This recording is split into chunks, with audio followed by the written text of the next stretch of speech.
Bom dia, na graça e na paz do Senhor Jesus para todos os meus amados irmãos. Começando uma semana, uma nova semana. E começando bem, lendo a palavra de Deus nesta segunda-feira. Graça e paz para quem acordou cedo. Graça e paz para quem assistir esse vídeo no outro horário do dia, que a bênção do Senhor esteja sobre a sua vida neste dia, nesta semana, para que você seja a bênção do Senhor por onde você for, na vida de quem cruzar o seu caminho. A leitura de hoje é Mateus capítulo 8, vamos à leitura. Quando ele desceu do monte, grandes multidões o seguiram. Um leproso, aproximando-se, adorou de joelhos e disse: Senhor, se quiseres, podes purificar-me. Jesus estendeu a mão, tocou nele e disse: quero, seja purificado. Imediatamente ele foi purificado da lepra. Em seguida, Jesus lhe disse: olhe, não conte isso a ninguém, mas vá mostrar-se ao sacerdote e apresente a oferta que Moisés ordenou para que sirva de testemunho. Entrando Jesus em Cafarnaum, dirigiu-se a ele um centurião pedindo-lhe ajuda e disse: Senhor, meu servo está em casa, paralítico, em terrível sofrimento. Jesus lhe disse: eu irei curá-lo. Respondeu o centurião: Senhor, não mereço receber-te debaixo do meu teto, mas dize apenas uma palavra e o meu servo será curado. Pois eu também sou homem sujeito à autoridade com soldados sob o meu comando. Digo a um, vai, e ele vai, e a outro, venha, e ele vem. Digo a meu servo, faça isto, e ele faz. Ao ouvir isso, Jesus admirou-se e disse aos que o seguiam: digo a vocês a verdade, não encontrei em Israel ninguém com tamanha fé. Eu digo que muitos virão do Oriente e do Ocidente e se sentarão à mesa com Abraão, Isaque e Jacó no reino dos céus. Mas os súditos do reino serão lançados para fora, nas trevas onde haverá choro e ranger de dentes. Então Jesus disse ao centurião: vá, como você creu, assim acontecerá. Na mesma hora o seu servo foi curado. Entrando Jesus na cidade entrando Jesus na casa de Pedro, viu a sogra deste de cama, com febre, tomando-a pela mão, a febre a deixou, e ela se levantou e começou a servi-lo. Ao anoitecer foram trazidos a ele muitos endemoninhados, e ele expulsou os espíritos com uma palavra e curou todos os doentes. E assim se cumpriu o que fora dito pelo profeta Isaías: ele tomou sobre si as nossas enfermidades, e sobre si levou as nossas doenças. Quando Jesus viu a multidão ao seu redor, deu ordens para que atravessassem para o outro lado do mar. Então o mestre da lei aproximou-se e disse: Mestre, eu te seguirei por onde quer que fores. Jesus respondeu: as raposas têm suas tocas e as aves do céu têm seus ninhos, mas o Filho do Homem não tem onde repousar a cabeça. Outro discípulo lhe disse: Senhor, deixa-me ir primeiro sepultar meu pai. Mas Jesus lhe disse: siga-me e deixe que os mortos sepultem os seus próprios mortos. Entrando ele no barco, seus discípulos o seguiram.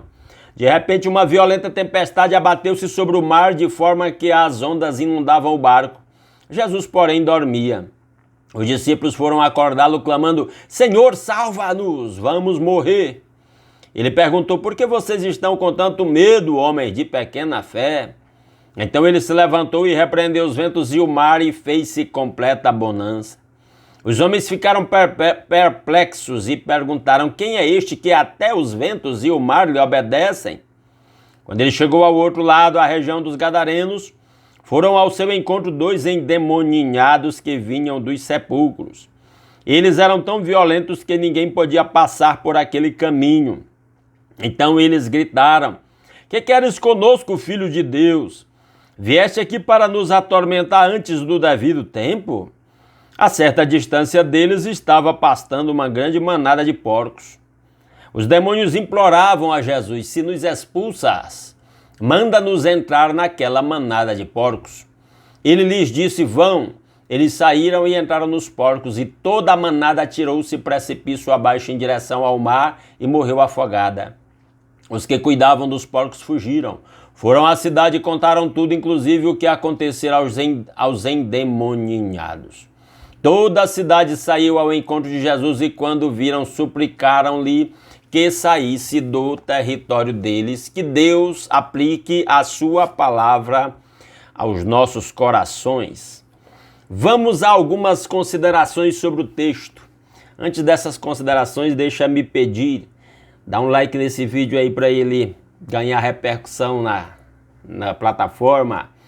Se puder, compartilhe aí nos seus grupos familiares para que alcance mais pessoas. E se alguém está nos assistindo aí e não está inscrito no canal e gosta desse conteúdo, se inscreva, dê-nos esta força, beleza? Vamos a algumas questões maravilhosas sobre esse texto. Versículo 1, quando ele desceu do monte, grandes multidões o seguiram. Jesus teve 3 momentos que alguns estudiosos estimam em 3 anos no seu ministério terreno, e cada ano marcado por uma característica. O primeiro ano foi o ano que ele começou a pregar e começou a se tornar conhecido. O segundo ano é o ano em que ele já era o ano chamado da popularidade, em que ele já era bastante conhecido e multidões afluíam a ele. E provavelmente aqui Mateus já está descrevendo o segundo ano do ministério de Jesus, quando grandes multidões o seguem. O terceiro ano é chamado de o ano da oposição ou da perseguição. Foi quando ele começou a ser perseguido, para ao final ser preso e ser morto, né? Versículo 2, um leproso aproximou-se, adorou de joelhos e disse: Senhor, se quiseres, podes purificar-me. Leprosos eram considerados amaldiçoados por Deus, tinham que viver fora da sociedade gritando imundo, imundo, não podiam se aproximar de pessoas saudáveis, porque todos consideravam a lepra uma questão contagiosa, uma doença contagiosa, e o leproso tinha que ficar de longe gritando imundo, imundo, para que ninguém se aproximasse. E aí Mateus conta justamente que um leproso se aproxima de Jesus. Provavelmente manteve uma certa distância, se ajoelha diante de Jesus, o adorou de joelhos, se prostrou perante ele. Provavelmente já tinha ouvido alguma coisa do poder de Jesus. E aí ele faz uma declaração de fé: Senhor, se quiseres, podes purificar-me. Versículo 3 diz: Jesus estendeu a mão e tocou nele. Aqui não está escrito isso por acaso. O problema é que não podia tocar no leproso. Na lei de Moisés, quem tocasse num leproso ficava cerimonialmente impuro. Não podia nem prestar culto a Deus no templo.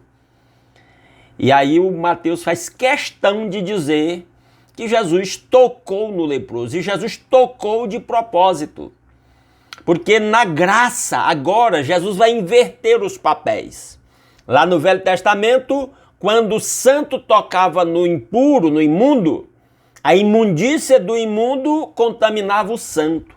Na graça, com Cristo, quando o santo toca no imundo, é o santo que purifica o imundo. Isso vale para nós. Nós não podemos nos deixar contaminar pelo ambiente de pecado que a gente anda por aí, algum ambiente de pecado que a gente frequente. Não nos devemos deixar contaminar por aquele ambiente, mas a nossa presença no ambiente de pecado, por exemplo, uma festa na casa de algum parente nosso que não segue a Cristo, que às vezes tem bebedeira e outras coisas mais, você está ali não é para ser contaminado pelo ambiente. É a sua santidade que deve abençoar aquele ambiente. Então Jesus tocou, estendeu a mão e tocou propositadamente no leproso e disse: quero, seja purificado. Imediatamente ele foi purificado da lepra. Parece, pela descrição de Mateus, foi algo assim a olhos visíveis, né? O toque de Jesus fez desaparecer a lepra imediatamente. Não sabemos se essa lepra descrita aqui era hanseníase, como nós sabemos hoje, porque naquela época lepra era quase vários tipos de doenças de pele, eram tidas como lepra. Não necessariamente hanseníase. Podia ser hanseníase, mas não há certeza que fosse.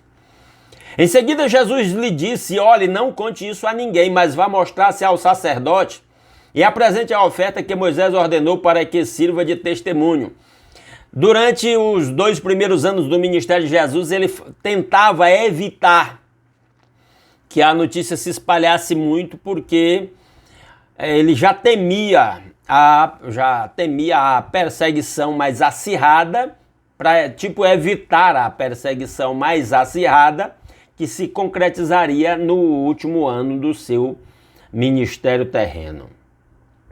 Mas outra coisa, ele diz, é para servir de testemunho, vá lá cumprir o que a lei mandava. Porque agora Jesus, ele é um judeu e ele quer cumprir a lei. Ele veio justamente com esse propósito, cumprir a lei. E aí ele está dizendo, é para servir de testemunho. Ele não era, vamos dizer assim, obrigado a fazer isso, porque ele veio estabelecer a lei do reino, mas ele quer dar testemunho para que as pessoas vejam o seu poder, a sua fidelidade. Versículo 5, entrando Jesus em Cafarnaum, dirigiu-se a ele um centurião pedindo-lhe ajuda. Centurião era normalmente um oficial romano, líder de um pelotão de 100 soldados. Então também é de propósito aqui que que Mateus descreve o encontro de Jesus justamente com um centurião. Isso aqui para mostrar que o evangelho de Jesus alcançava todas as pessoas, não somente judeus, e que pessoas não judias, diferentemente do que os judeus pensavam, tinham toda a possibilidade de conhecer Jesus e crer em Jesus. Graças a isso, nós que não somos judeus, somos alcançados por Cristo. Versículo 6, e disse, Senhor, meu servo está em casa paralítico, em terrível sofrimento. Jesus lhe disse, eu irei curá-lo. Esse centurião já mostra uma atitude piedosa. Apesar de ser romano, ele era um homem de bom coração.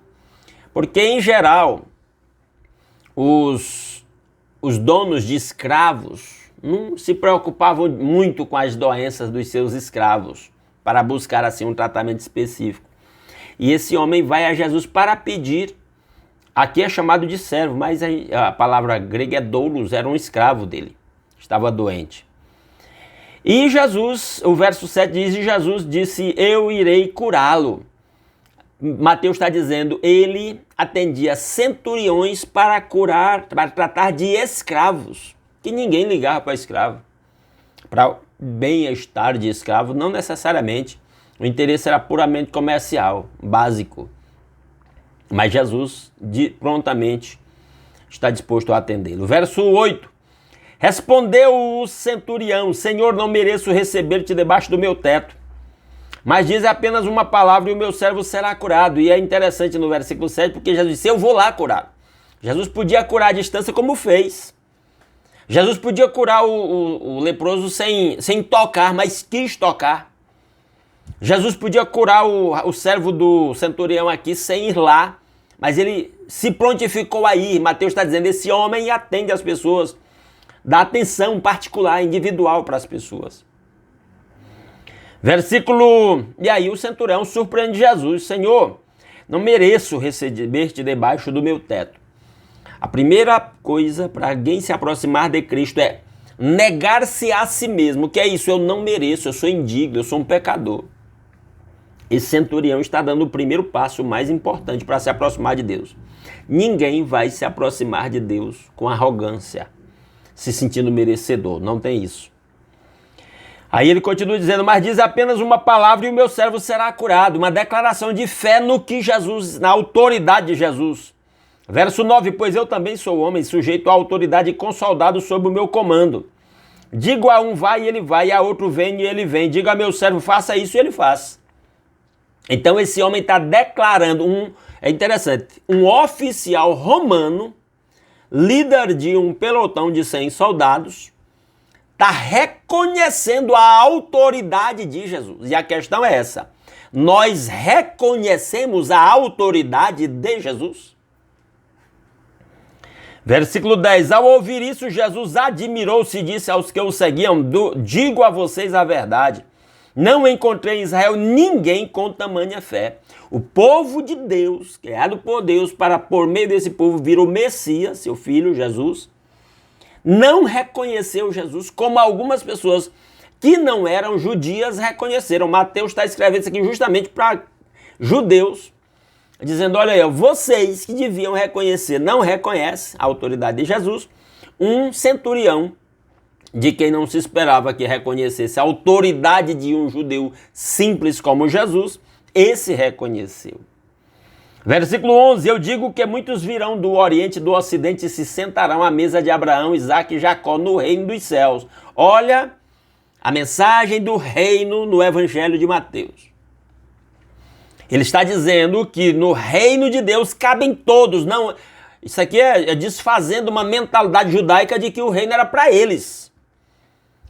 E Mateus está dizendo, juntamente com Cristo, que não, o reino não é só para judeus, é para todo mundo. Graças a Deus por isso, porque eu e você, que está me assistindo, provavelmente não somos judeus. Eu estou dizendo provavelmente não tenha nenhum judeu assistindo, sei lá.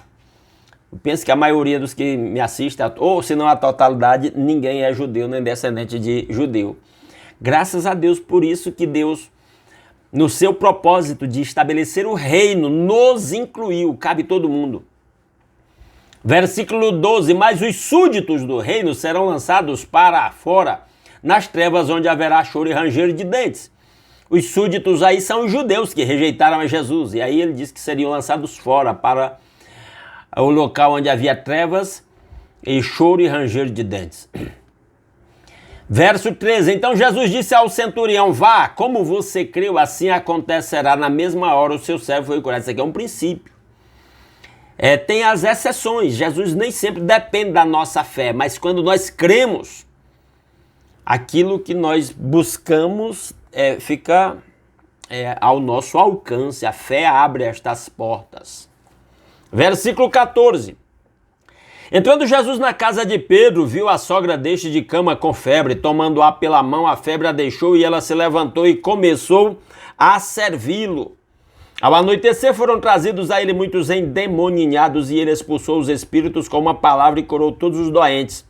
E assim se cumpriu o que fora dito pelo profeta Isaías: ele tomou sobre si as nossas enfermidades e sobre si levou as nossas doenças. Então, uma afirmação que é muito repetida no Evangelho de Mateus é: a profecia se cumpriu. Aqui a profecia sobre as doenças, na cura da sogra de Pedro e na cura de outros doentes que foram trazidos para que Jesus curasse, inclusive pessoas possessas de espírito imundo foram curadas por Jesus. É a sua autoridade sobre as doenças e sobre os espíritos imundos. Versículo 18, quando Jesus viu a multidão ao seu redor, deu ordens para que atravessassem para o outro lado do mar. Olha a multidão aí, por isso que a gente está dizendo, provavelmente isso aqui já foi no segundo ano do ministério de Jesus.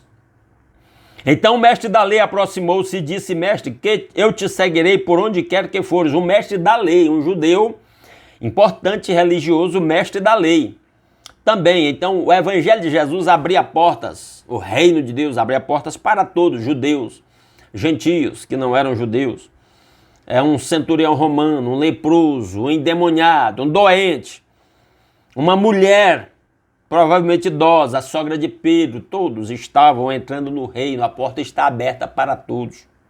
É a mensagem aqui, a porta do reino.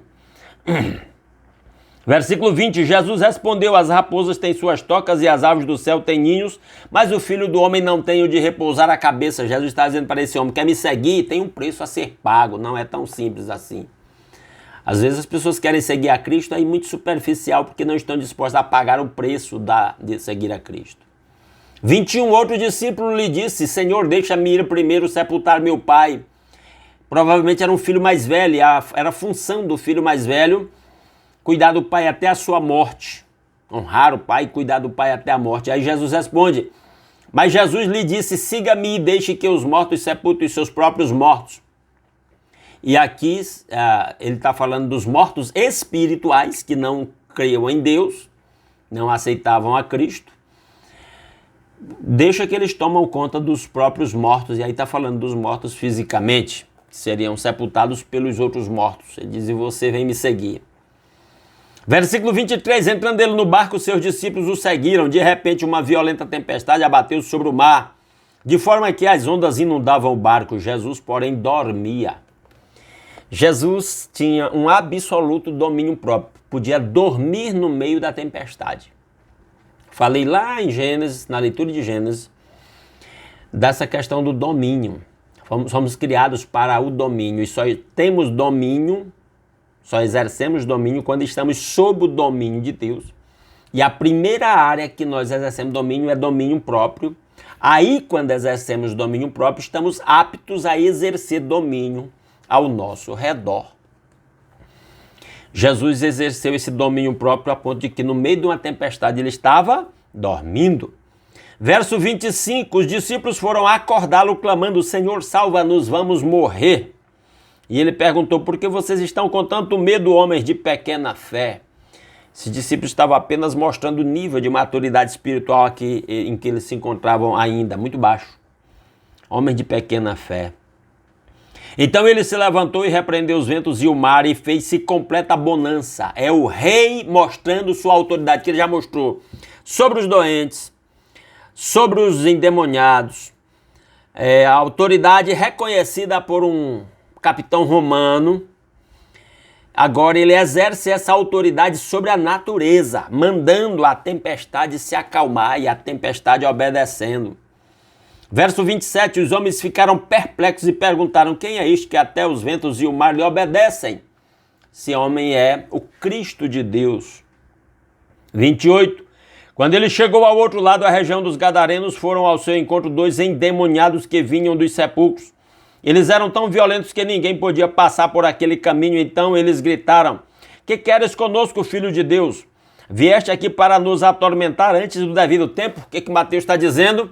Até demônios reconheciam a autoridade de Jesus. Até demônios. Jesus tinha autoridade até sobre demônios violentos que ninguém conseguia controlar. Então eles gritaram, que queres conosco, filho de Deus? Vieste aqui para nos atormentar antes do devido tempo? A pergunta feita no final do versículo 27, quem é este que até os ventos e o mar lhe obedece? Os demônios respondem aqui, é o Filho de Deus. Versículo 29. Os demônios reconhecem que Jesus é o Filho de Deus e o Filho representa o Pai. Você reconhece quem é Jesus para você. E os demônios reconhecem a autoridade de Jesus. E sabem que o que ele mandasse, eles tinham que obedecer. Você reconhece a autoridade de Jesus? O que ele manda, você está disposto a obedecer? 30. A certa distância deles estava pastando uma grande manada de porcos. Os demônios imploravam a Jesus, se nos expulsa, manda-nos entrar naquela manada de porcos.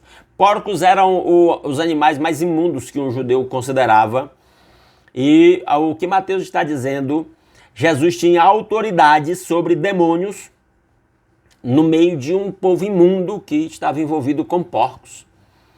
E os demônios eram tão imundos que pediram até para ir para aqueles porcos. É um assunto muito discutível, não vem ao caso aqui.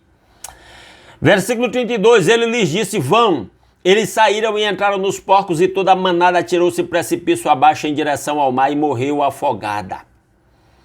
A autoridade de Jesus demonstrada. Os demônios só puderam fazer o que Jesus autorizou. Os que cuidavam dos porcos fugiram, foram à cidade e contaram tudo, inclusive o que aconteceram aos endemoninhados. Toda a cidade saiu ao encontro de Jesus e quando viram, suplicaram-lhe que saísse do território deles. A questão é, por que eles suplicaram que ele saísse do território deles? Porque, será que, considerando o prejuízo que tomaram com a morte dos porcos, assustados com a autoridade de Jesus, impactados, impressionados? O fato é que eles pediram a Jesus para se retirar. E Jesus se retirou. Jesus nunca forçou a barra. Ele só ficou onde ele foi bem recebido e aceito. Que Deus aplique a sua palavra aos nossos corações. Vamos orar? Se você puder, onde você está, feche os seus olhos e ore comigo. Nosso Deus e nosso Pai, Muito obrigado por mais uma noite que o Senhor acrescentou à nossa existência. Muito obrigado por esse novo dia. Obrigado por acordar com saúde. Obrigado por uma nova semana que começa. Obrigado pela nossa família, pelo nosso lar. Obrigado pelo pão de cada dia que o Senhor supriu em nossas mesas. Obrigado pelo trabalho com que cada um ganha o sustento da sua família. Obrigado pela oportunidade de começar esse novo dia aqui, meditando na palavra, que o seu Santo Espírito mesmo aplique em nossos corações. Ó Deus, que o Senhor seja o nosso guia nesse dia, que a bênção do Senhor esteja sobre as nossas vidas. Ó Deus, que o Senhor nos guie por onde nós formos, nos proteja de gente má, de acidentes, de doenças. Que, ó Deus, a bênção do Senhor esteja sobre os nossos lares, que haja paz, amor, harmonia em cada lar. Desfaz qualquer desavença, conflito entre casais, entre irmãos, entre pais e filhos, entre vizinhos, amigos. Ó Deus, que a paz reine nesse dia. Ó Pai, que haja saúde, quem está doente em casa, nos hospitais, nas UTIs, visita, toca com o seu toque curador. Se é da vontade do Senhor, usa os médicos, os medicamentos, as cirurgias para curar os enfermos, meu Pai. Que no leito da enfermidade cada um tenha os olhos da fé atraídos para a cruz de nosso Senhor Jesus Cristo. Compreenda a grandeza da sua graça e seu amor ali revelado. E coloque a sua esperança no Senhor para que veja o milagre. Abre portas de emprego para quem está desempregado. Abra portas de soluções financeiras para quem está endividado. Ó Deus, o Senhor conhece o coração de cada um dos meus irmãos, sabe o que os preocupa, os desafios que eles têm diante de si nessa nova semana. Vá diante deles, abrindo portas, trazendo soluções, concedendo vitórias, derramando graças sobre as suas vidas, meu Pai. Para que em tudo o nome do Senhor seja glorificado para todo sempre. É a nossa petição que fazemos agradecidos, em nome de Jesus. Amém. Meus amados irmãos, não saia sem deixar um like nesse vídeo. Mais uma vez peço, compartilhem nas suas redes sociais, nos seus grupos familiares. E se você não está inscrito no nosso canal e gostou do conteúdo, quer continuar acompanhando a leitura da palavra diária, a leitura diária da Palavra de Deus, se inscreva no nosso canal, beleza? E amanhã, se Deus quiser, às 5h30, estaremos aqui de volta, continuando a leitura do Evangelho de Mateus. Grande abraço a todos os meus irmãos.